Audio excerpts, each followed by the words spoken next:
पिछले एपिसोड में हमने देखा कि इंसान के बनने से पहले ही अल्लाह सुब्हानहू व तआला ने फरिश्तों को एक बड़ा हुक्म दे दिया था। लेकिन यहाँ एक बहुत बड़ा सवाल उठता है, सजदा ही क्यों? सलाम करने को भी कहा जा सकता था, इज्जत देने को भी कहा जा सकता था। आखिर सजदे में ऐसी क्या खास बात है? असल में हमारे दीन में सजदे का तसव्वुर सिर्फ इज्जत या एहतराम नहीं है। सजदा इंसान तब करता है जब वो किसी चीज की अजमत, किसी चीज की हकीकत को देखकर दंग रह जाए, जब जबान से अल्फाज खत्म हो जाए और बस जिस्म बेइख्तियार झुक जाए। याद करें हजरत मूसा अलैहिस्सलाम का वक्त, जब जादूगरों ने देखा कि हजरत मूसा अलैहिस्सलाम की लाठी हकीकत में सांप बन गई है, तो वो ये नहीं बोले कि वाह क्या कमाल का करतब है। नहीं, वो समझ गए कि ये कोई जादू नहीं, ये अल्लाह का मोजज़ा है। वो उस हकीकत को देखकर इस कदर हैरत में डूब गए कि कुरान कहता है वो सजदे में गिरा दिए गए। गौर कीजिए, वो खुद गिरे नहीं, उन्हें उस हैबत ने, उस अजमत ने सजदे में गिरा दिया।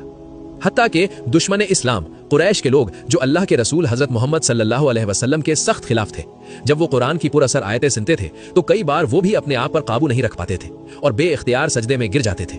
तो जब अल्लाह सुब्हानहू व तआला ने फरिश्तों से कहा कि सजदा करना, तो इसका मतलब ये था कि मैं मिट्टी से एक ऐसी कमाल की मखलूक बनाने वाला हूँ, एक ऐसा अजूबा बनाने वाला हूँ कि जब वो मुकम्मल होगा तो उसकी बनावट, उसकी बारीकी और उसमें फूंकी गई मेरी रूह को देखकर तुम्हारी हस्ती उस अजमत को बर्दाश्त नहीं कर पाएगी और तुम खुद ब खुद सजदे में गिर जाओगे। वो सजदा हजरत आदम अलैहिस्सलाम की इबादत नहीं थी, वो सजदा उस कारीगरी का एतराफ था जो अल्लाह सुब्हानहू व तआला ने मिट्टी के एक पुतले में दिखाई थी। तो जब इब्लीस ने सजदा करने से इनकार किया तो उसने सिर्फ एक हुक्म नहीं तोड़ा, उसने अल्लाह सुब्हानहू व तआला के उस शाहकार, उस मोजज़े को तस्लीम करने से इनकार किया।